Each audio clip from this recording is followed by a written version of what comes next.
أعوذ بالله من الشيطان الرجيم. بسم الله الرحمن الرحيم. يسألك أهل الكتاب أن تنزل عليهم كتابا من السماء فقد سألوا موسى أكبر من ذلك فقالوا أرنا الله جهرة فأخذتهم الصاعقة بظلمهم ثم اتخذوا العجل من بعد ما جاءتهم البينات فعفونا عن ذلك وآتينا موسى سلطانا مبينا ورفعنا فوقهم الطور بميثاقهم وقلنا لهم ادخلوا الباب سجدا وقلنا لهم لا تعدوا في السبت وأخذنا منهم ميثاقا غليظا فبما نقضهم ميثاقهم وكفرهم بآيات الله وقتلهم الأنبياء بغير حق وقولهم قلوبنا غلف بل طبع الله عليها بكفرهم فلا يؤمنون إلا قليلا وبكفرهم وقولهم على مريم بهتانا عظيما وقولهم إنا قتلنا المسيح عيسى ابن مريم رسول الله وما قتلوه وما صلبوه ولكن شبه لهم وإن الذين اختلفوا فيه لفي شك منه ما لهم به من علم إلا اتباع الظن وما قتلوه يقينا بل رفعه الله إليه وكان الله عزيزا حكيما وإن من أهل الكتاب إلا ليؤمنن به قبل موته ويوم القيامة يكون عليهم شهيدا فبظلم من الذين هادوا حرمنا عليهم طيبات أحلت لهم وبصدهم عن سبيل الله كثيرا وأخذهم الربا وقد نهوا عنه وأكلهم أموال الناس بالباطل وأعتدنا للكافرين منهم عذابا أليما لكن الراسخون في العلم منهم والمؤمنون يؤمنون بما أنزل إليك وما أنزل من قبلك والمقيمين الصلاة والمؤتون الزكاة والمؤمنون بالله واليوم الآخر أولئك سنؤتيهم أجرا عظيما. صدق الله العظيم. الحمد لله الحمد لله رب العالمين والصلاة والسلام على سيد المرسلين وعلى آله وصحبه أجمعين أما بعد. سورۃ النساء کا یہ رکوع نمبر 22 ہے جس کی بھی آپ کے سامنے تلاوت کی گئی. جملہ 10 آیتوں پر اس رکوع کا آغاز ہو رہا ہے آیت نمبر 153 سے اور یہ رکوع ختم ہو رہا ہے آیت نمبر 162 پر. ان آیتوں میں اللہ تعالیٰ نے اہل کتاب بالخصوص یہودیوں کے ان جرائم کا تذکرہ فرمایا جن جرائم کا تذکرہ سورۃ البقرہ میں بھی گزر چکا ہے اور دیگر صورتوں میں بھی تفصیل کے ساتھ وارد ہوا ہے. یہاں گویا ایک لسٹ ہے جو بیان کر دی گئی اور یہ اس طور پر کہ جب اللہ تعالیٰ نے شریعت کے نفاذ کی بات کی مدینہ منورہ میں اللہ کے رسول صلی اللہ علیہ وسلم کو حکم ہوا کہ شریعت نافذ کی جائے, اللہ تعالیٰ کا دین نافذ ہو. سب سے زیادہ مخالفت کرنے والے اور اچھل کود کرنے والے یہودی تھے اور یہودیوں کے نمائندے منافقین تھے. لہذا سورۃ النساء میں آپ دیکھیں گے کہ اللہ تعالیٰ نے جب ایک مسلم معاشرے کی، ایک مسلم سماج کی تشکیل کا تذکرہ فرمایا کہ مسلمانوں کی سوسائٹی کیسے رہے گی،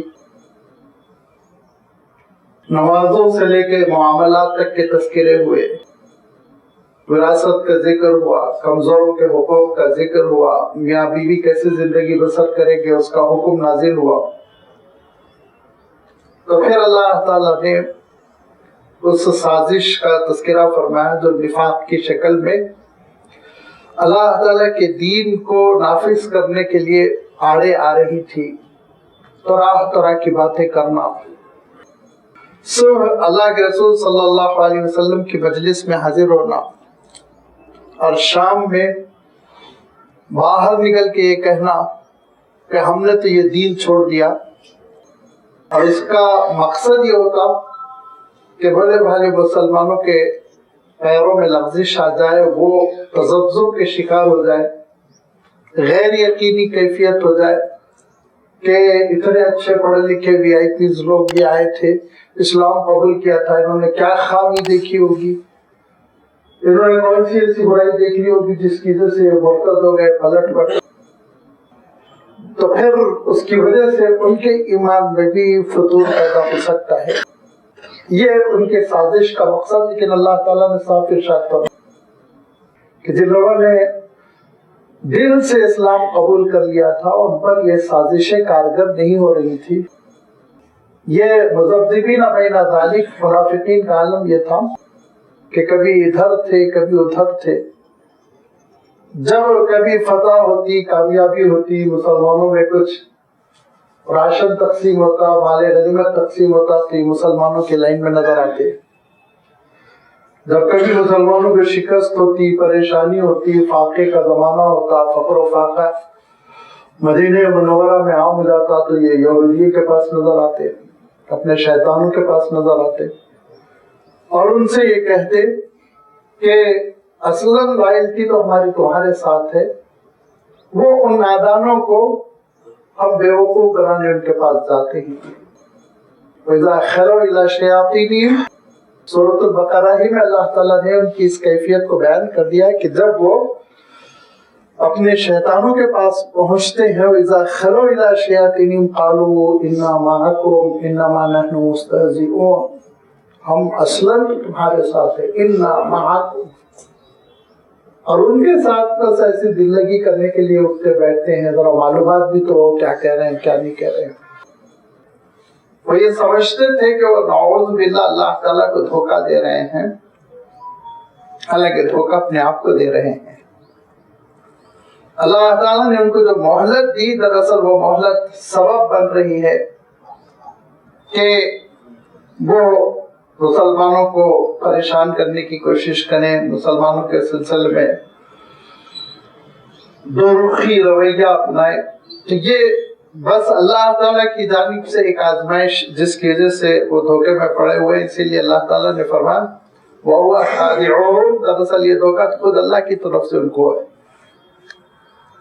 نمازوں میں نہ آنا، آنے کی شکل میں بھی بالکل پیچھے، جلدی سے مسجد سے نکل جانا، مذبذبین بین ذالک، تردد کی کیفیت، ایمان راسخ نہیں، پختہ نہیں۔ میں نے عرض کیا تھا کہ یہ نفاق کی علامتیں ہیں جن سے ہم سب کو بچنا ازحد ضروری ہے۔ مسجد میں دل لگنا چاہیے، نمازوں کے لیے جلدی آنا چاہیے، وقت پہ نماز پڑھ لینی چاہیے، اور اللہ تعالیٰ کا خوب ذکر ہو۔ لا یذکرون الا قلیلا، ارشاد فرمایا کہ یہ اللہ تعالیٰ کو بہت کم یاد کرتے ہیں، تو مومن اللہ کو خوب یاد کرنے والا۔ ایمان خالص یہ ہے کہ ریاکاری بالکل نہ ہو، شہرت پسندی نہ ہو، خالصتاً اللہ کی رضامندی کے لیے کام ہو، اخفاء کی کیفیت ہو۔ یہ پیغام ہم کو ملتا ہے جس کو اللہ تعالیٰ نے بیان بھی فرما دیا، اِلَّا الَّذِينَ تَابُوا وَأَصْلَحُوا وَاعْتَصَمُوا بِاللَّهِ وَأَخْلَصُوا دِينَهُمْ لِلَّهِ، کہ توبہ کر لے، اصلاح کر لے اور اللہ تعالیٰ کو تھام لے، وَاعْتَصَمُوا بِاللَّهِ، پکڑ لے اللہ تعالیٰ کے دین کو۔ وَأَخْلَصُوا دِينَهُمْ لِلَّهِ، دین اللہ کے لیے خالص کر لے۔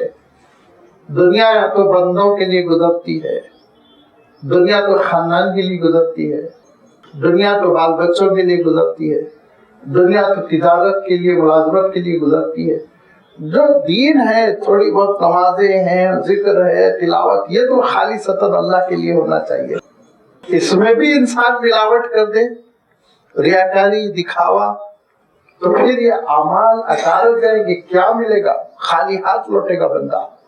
لہذا اللہ تعالیٰ ارشاد فرماتا ہے وَأَخْلَصُوا دِينَهُمْ لِلَّهِ، اطاعت، فرما برداری، عبادت تو بس خالصتاً اللہ کے لیے ہونا چاہیے۔ فرمایا اگر ایسا ہوگا تو وَسَوْفَ يُؤْتِ اللَّهُ الْمُؤْمِنِينَ أَجْرًا عَظِيمًا، ان اہل ایمان پر اللہ تعالیٰ عظیم الشان اجر عنایت فرمائے گا۔ وہ اجر آپ جانتے ہیں کہ اللہ تعالیٰ دنیا میں بھی قبولیت عطا فرمائے گا، آخرت میں کامیابی۔ اس کے بعد اللہ تعالیٰ نے راست ان یہودیوں کو خطاب فرمایا، ان یہودیوں کو اللہ تعالیٰ نے متنبع کیا جن کے ہاتھ میں منافقین کی باغ دوڑ تھی، جو منافقین کو دائیں بائیں لے کر چل رہے تھے۔ اس میں اللہ تعالیٰ نے بیچ میں تھوڑا سا عیسائیوں کا بھی تذکرہ کر دیا۔ جب اللہ کے رسول صلی اللہ علیہ وسلم اللہ تعالیٰ کی کتاب کی تلاوت فرمایا کرتے، قرآن پاک کی تبلیغ ہوتی، تعلیم ہوتی، تو یہودیوں نے ایک شوشہ چھوڑا، بڑا زبردست اعتراض۔ مسلمانوں سے کہا، منافقین کو استعمال کیا، بلکہ بس اوقات خود بھی آتے آپ کی مجلس میں اور سوال کرتے کہ حضرت موسیٰ علیہ السلام کو سب نبی برحق مانتے، الحمدللہ ہم بھی مانتے، اور حضرت موسیٰ علیہ السلام پر تورات نازل ہوئی، ہمارا عقیدہ ہے الحمدللہ تورات نازل ہوئی۔ تو وہ یہ کہتے ہیں کہ حضرت موسیٰ علیہ السلام پر کس طرح تورات نازل ہوئی؟ وہ تو بیک وقت دی گئی تھی، حضرت موسیٰ علیہ السلام کو کوہ طور پر بلایا گیا تھا، اور وہاں حضرت موسیٰ علیہ السلام 40 دن معتکف رہے۔ پھر اللہ تعالیٰ نے تورات کی تختیاں عنایت فرمائی، اور ان تختیوں کو لے کر حضرت موسیٰ علیہ السلام اپنی امت اور اپنی قوم کی جانب لوٹ کر تشریف لائے۔ یہ حقیقت ہے الحمدللہ، اس میں کسی قسم کا ہم کو کوئی شبہ نہیں ہے۔ یہ لوگ یہ کہتے کہ جب تم یہ اعتراف کر رہے ہو اتنا 50%، تو آگے 50% یہ بھی اعتراف کرو کہ وہی ویسے ہی آنا چاہیے، اللہ کا کلام اسی شکل میں نازل ہونا چاہیے۔ آگے اللہ تعالیٰ نے آج جس رکوع کی تلاوت کی گئی اس میں تو نہیں، لیکن آئندہ اتوار جو رکوع آئے گا اس میں اللہ تعالیٰ نے وضاحت کی کہ ہر نبی کے ساتھ الگ الگ معاملہ ہوا۔ اگر تم حضرت موسیٰ علیہ السلام کی نبوت ہی کو ایک مثال بناتے ہو تو وہ مثال حضرت ابراہیم پہ بھی صادق نہیں آئے گی، حضرت اسحاق پہ بھی صادق نہیں آئے گی، جبکہ تم خود ان کو رسول مانتے ہو۔ حضرت نوح پہ صادق نہیں آئے گی، حضرت ہود پر صادق نہیں آئے گی، حضرت صالح پر وہ بات اپلائی نہیں ہوگی، حضرت شعیب پہ اپلائی نہیں ہوگی، تو تم خود پھنسو گے، وہ آگے آ رہا ہے۔ لیکن یہاں اللہ تعالیٰ نے جس طرح سے ان کی فہمائش کی وہ بہت ہی قابل سماعت ہے کہ انہوں نے کہا کہ کتاب ویسے ہی نازل ہونا چاہیے جیسے تورات نازل ہوئی۔ یہ کیا بات ہے، جبرائیل لے کے آ رہے ہیں، ایک دن میں 5 آیتیں، کسی دن میں 10 آیتیں، کسی دن میں 100 آیتیں، کسی دن 50 آیتیں، یہ کیا ترتیب ہے؟ کہا میں نے عرض کیا تھا نا، مسلمانوں کے دلوں میں ذہن میں شبہ ڈالنا، ایک ہی چیز ان کا مقصد، کنفیوز ہو جائے، متردد ہو جائے، یہ کیفیت پیدا کرنے کے لیے انہوں نے سوال ڈالا۔ اللہ تعالیٰ ارشاد فرماتا ہے یسألک اہل الکتاب ان تنزل علیہم کتابا من السماء، آپ سے یہ کتاب والے کتابی، خاص طور پر یہودی مراد ہے، سوال کرتے ہیں یسألک اہل الکتاب ان تنزل علیہم کتابا من السماء، کہ ان پر آسمان سے پوری کتاب بیک وقت نازل ہو، تب تو ہم ایمان لائیں گے، سوچیں گے، ایمان بھی نہیں لائیں گے، غور کریں گے۔ تو اللہ کے رسول صلی اللہ علیہ وسلم کے سامنے سوال رکھا کہ پوری کتاب آئے ایک ساتھ، دھیرے دھیرے نہیں، جبکہ اللہ تعالیٰ نے قرآن مجید کے سلسلے میں یہ طریقہ کار اختیار فرمایا کہ حسب ضرورت اللہ تعالیٰ کا کلام نازل ہو. سورۃ الفرقان میں اللہ تعالیٰ نے اس ترتیب کی حکمت بھی بیان کر دی کہ نمبر 1 لنثبت به فؤادک، تاکہ اے رسول آپ کے دل کو تسلی ہوتی رہے کہ وہی آئے گی، رہنمائی ہوگی، اللہ تعالیٰ سے لنک جڑا ہوا ہے نا. نمبر 2 ارشاد فرمایا ورتلناہ ترتیلا، ترتیل کے ساتھ امت سیکھتی جائے، یاد کرتی جائے، محفوظ کرتی جائے. نمبر 3 جتنا نازل ہوا اتنا عمل ہوتا جائے، پریکٹس ہوتی جائے، تربیت ہوتی جائے. اور بھی حکمتیں ہیں جس کی وجہ سے اللہ تعالیٰ نے اپنے اس آخری کلام کے سلسلے میں یہ فیصلہ فرمایا کہ دھیرے دھیرے نازل ہوگا. اب پھر نازل ہوا الحمدللہ 23 سال کی مدت میں. تو ان لوگوں نے سوال کیا یسألک اہل الکتاب ان تنزل علیہم کتابا من السماء، کہ ان پر نازل ہو آسمان سے ایک ہی کتاب پوری کمپلیٹ جلد جلد کر کے بھیج دیا جائے ان کو، تاکہ ویسے ہی انکار کریں جیسے تورات کا. لہذا فرمایا اللہ تعالیٰ نے ٹھیک ہے تم نے نذیر بنایا، ایگزامپل تم نے کس کو بنایا؟ ایگزامپل بنایا تورات کو. تورات کی بنیاد پہ کہہ رہے ہو کہ وہ بیک وقت نازل ہونا چاہیے، تو فقط سألوا موسیٰ اکبر من ذلک. ابھی سلمانوں تو کوئی گھبرانے کی ضرورت نہیں، انہوں نے حضرت موسیٰ علیہ السلام سے اس سے بھی زیادہ گیا گزرا سوال کیا تھا، ایمان قبول کر لیا تھا. تورات لے کر آئے تو حضرت موسیٰ علیہ السلام نے متحدہ طور پر سب نے کہا ہم آپ کی بات مان لیں گے؟ نہیں. کیا کہا تھا؟ سورۃ البقرہ میں وضاحت گزر چکی ہے، بہت تفصیل کے ساتھ اللہ تعالیٰ نے یہ بات ارشاد فرمائی کہ جب حضرت موسیٰ علیہ السلام تورات کی تختیاں لے کر تشریف لائے تو کہا کہ لن نؤمن لک، ہم آپ پر ایمان قبول کرنے والے نہیں، حتی نر اللہ جہرتن، تا وقت ہے کہ اللہ تعالیٰ کو کھلم کھلا نہ دیکھ لیں. نعوذ باللہ. اتنی بڑی جرأت کہ اللہ تعالیٰ کو اس ناسوتی آنکھوں سے، کمزور بینائی سے، جو سورج کی تاب نہیں لاتی، اس بینائی سے اللہ تعالیٰ کو دنیا میں دیکھ سکیں گے. تو اللہ تعالیٰ نے اہل ایمان کے لیے آخرت میں انعام رکھا ہے کہ انشاءاللہ اللہ تعالیٰ کا دیدار ہوگا، دنیا میں ممکن نہیں. لہذا فرمایا کہ فقالو، کہا تھا ان لوگوں نے ارنا اللہ جہرتن، اللہ تعالیٰ کو کھلم کھلا دکھاؤ. اب حضرت موسیٰ علیہ السلام بہت پریشان ہوئے، اور انبیاء علیہ السلام کے سلسلے میں اس سے پہلے بھی میں آپ کی خدمت میں وضاحت رکھ چکا ہوں کہ ان کا عالم یہ ہوتا ہے وہ اپنی امت پر والد سے زیادہ شفیق ہوتے ہیں. بڑی شفقت، مہربانی، نرمی، تربیت مقصود ہوتی ہے. کوئی مہادارئی نہیں ہوتی تھی نبی کی، رسول کی اور امت کی. نعوذ باللہ. حضرت موسیٰ علیہ السلام نے اللہ تعالیٰ کے دربار میں معاوضہ رکھا کہ مولا یہ لوگ ایمان نہیں قبول کر رہے ہیں، مطالبہ کر رہے ہیں کہ آپ کو بیک وقت دیکھنا چاہتے ہیں. لہذا 70 قوم کے ان منتخب لوگوں کو چن لیا جو اس مطالبے میں آگے تھے، ان کو سلیکٹ کر لیا. چن لینے کے بعد حضرت موسیٰ علیہ السلام طور پر ان کو لے گئے، اور طور پر لے جانے کے بعد کہا کہ اللہ کچھ تجلی وغیرہ ہو جائے تاکہ یہ ایمان قبول کریں. تو اللہ تعالیٰ نے ارشاد فرمایا میرے نور کو دیکھنا تو بہت بڑی بات ہے، بہت بڑی بات ہے. اس نور کا ایک ریفلیکشن، ایک تجلی، ایک عکس جبل طور پر ہوگا. اگر اس کو انہوں نے دیکھ لیا تو سمجھ لو کہ کوئی حیثیت ہے، ان کی کوئی مقام ہے. اس کے بعد اللہ تعالیٰ کے نور کی تجلی طور پر کیا ہوئی، ایک زلزلہ آیا، اور اللہ تعالیٰ ارشاد فرماتے ایک چگاڑ، ایک چیخ کے ساتھ پورے مر کے گر گئے. اور حضرت موسیٰ علیہ السلام رونے لگے، گڑ گڑانے لگے، اور اللہ تعالیٰ کے دربار میں یہ عرض کیا کہ مولا اب اگر میں قوم کی طرف لوٹ کے جاؤں تو قوم مجھے بخشے گی؟ یہ یہودی قوم ہے نا، ان کی تو تاریخ آپ کو معلوم ہونی چاہیے، یہ تو اپنے بھائی کو کنویں میں ڈالنے والے. لہذا فرمایا حضرت موسیٰ علیہ السلام نے کہ اے اللہ ان چند لوگوں کی موت کی وجہ سے میں فتنے میں پڑ جاؤں گا، میں مصیبت میں پڑ جاؤں گا. اللہ تعالیٰ ارشاد فرماتا ہے پھر ہم نے ان کے اندر زندگی ڈالی، مرنے کے بعد وہ زندہ ہوئے اور جا کر قوم میں گواہی دی کہ اللہ تعالیٰ کو دیکھنا ہمارے لیے ممکن نہیں، لہذا عمل کرو. تب بھی عمل نہیں کیا، آگے اس کا اللہ تعالیٰ نے تذکرہ فرمایا. فقالو، تو کہا ان لوگوں نے ارنا اللہ جہرتن، فَأَخَذَتْهُمُ الصَّاعِقَةُ بِظُلْمِهِمْ، تو ایک چنگھاڑ نے، ایک چیخ نے، صاعقۃ.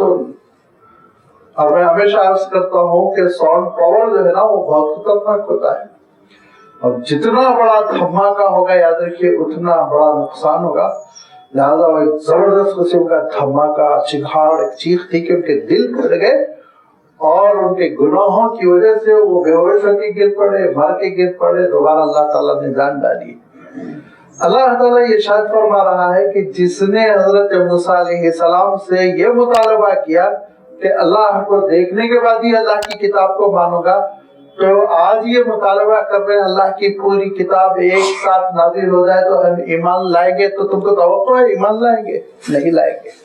پوری کتاب اللہ تعالیٰ قادر ہے، پوری کتاب لا کے حضرت جبرائیل علیہ السلام ان کے بیچوں بیچ رکھ دیں تو دوسری بات کریں گے، تیسری بات کریں گے، چوتھی بات کریں گے، ایمان نہیں لائیں گے. یہ ہمیشہ انکار کریں گے کہ سرشت میں، فطرت میں، نیچر میں ہے دین کا انکار، روحانیت کا انکار، گندی چیزوں پہ گرنا. لہذا کیا کیا؟ ثم اتخذوا العجل من بعد ما جاءتهم البينات. کتنے معجزات دیکھنے کے باوجود انہوں نے بچڑے کی پوجا کی. حضرت موسیٰ علیہ السلام سمپل آ کر ان کے سامنے دعوت دے کر چلے گئے تھے؟ ایسا نہیں تھا، ایسا نہیں تھا. حضرت موسیٰ علیہ السلام کے معجزات مصر میں ہی ظاہر ہو چکے تھے. مصر میں کئی معجزات. ایک تو ید بیضا کا معجزہ، ہاتھ کا بالکل چاند کی طرح چمکنا، لاٹھی کا اژدہا بن جانا. حضرت موسیٰ علیہ السلام کے مخالفین پہ کبھی مینڈکوں کا عذاب، کبھی خون کا عذاب، کبھی کھٹمل کا عذاب. یہ ساری چیزیں اپنی آنکھوں سے دیکھا. پھر سمندر کا پھٹنا اور راستوں کا مہیا ہونا، پھر چٹان سے 12 میٹھے پانی کے چشمے نکلنا، منہ و سلویٰ کا نازل ہونا.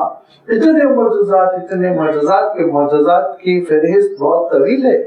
فرمایا کہ من بعد ما جاءتهم البینات، کھلی ہوئی دلیلیں تھی حضرت موسیٰ علیہ السلام کے نبی ہونے کی، رسول ہونے کی، برحق ہونے کی. کون سی کمی تھی؟ لیکن اس کے باوجود حضرت موسیٰ علیہ السلام 1 مہینے کے لیے کیا چلے گئے، جو بعد میں ایکسٹینشن ہو کے 40 دن بنا. لیکن حضرت موسیٰ علیہ السلام روانہ ہوئے تھے 1 مہینے کے لیے، اور حضرت موسیٰ علیہ السلام نے قوم کو بے سہارا نہیں چھوڑا تھا. حضرت ہارون علیہ السلام کو اپنا نائب بنایا تھا. حضرت ہارون علیہ السلام بحیثیت نبی بیچ میں ہیں. انہوں نے کیا کیا؟ ثم اتخذوا العجل، بچڑے کی پوجا شروع کر دی. ایک مکار نے میٹلز کو پگھلا کر ایک بچڑا بنایا، اس میں سیٹی لگا دی، سائیں سائیں کی آواز پیدا ہو گئی، بس خدا مان لیا. اور بس ہوتا ہے نا، پتھر نے دودھ پی لیا، تھوڑا دودھ جذب ہو گیا. مٹی کے بت رہتے ہیں، مٹی کے اندر لکوڈ جذب کرنے کی صلاحیت ہوتی. بہت بڑا معجزہ ہو گیا. بھیڑ لگ جاتی ہے، لائن لگ جاتی ہے کہ 100 دودھ پی رہے ہیں، 100 یہ کر رہے ہیں، وہ کر رہے ہیں. لہذا فرمایا کہ ایک تماشا عجیب ہے کہ ایک بت ہے، اس پر ہلدی ڈالتے ہیں، ہلدی کو گھول کر ڈالتے ہیں تو وہ آنکھ بند کر لیتا ہے. بیوقوف اتنا نہیں دیکھتے، وہ پیلا ہے، پیلے کے اوپر پیلی چیز گرے گی تو آنکھ نظر آئے گی کیا؟ اس کو پیلا پینٹ ہے، اس کے اوپر آپ پیلا رنگ ڈالیں گے، کوئی پیلی چیز ڈالیں گے تو وہ اس کے آنکھوں پہ سے گزرے گا تو پیلا ہو جائے گا.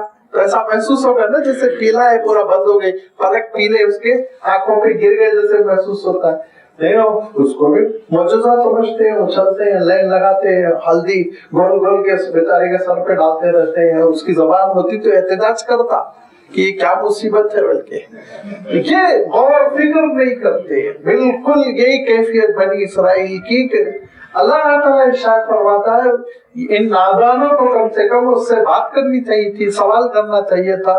تم ہمارے لیے نفع بخش ہو، تم ہمارے لیے نقصان پہنچانے والے ہو، کچھ تو معلوم کرتے. لگے بچڑے کی پوجا. لہذا فرمایا کہ ان کا گناہ نمبر 2 دیکھیے، تاریخ میں ان کے جو کالے کرتوت رہے. ثم اتخذوا العجل من بعد ما جاءتهم البينات، اللہ تعالیٰ کی جانب سے کھلی ہوئی نشانیاں بطور معجزات حضرت موسیٰ علیہ السلام کو عطا کرنے کے باوجود انہوں نے بچڑے کی پوجا کی. لیکن وارحم الراحمین کی شان کریمی دیکھیں، فعفونا عن ذلک، ہم نے معاف کر دیا. سزا وزا دی گئی اور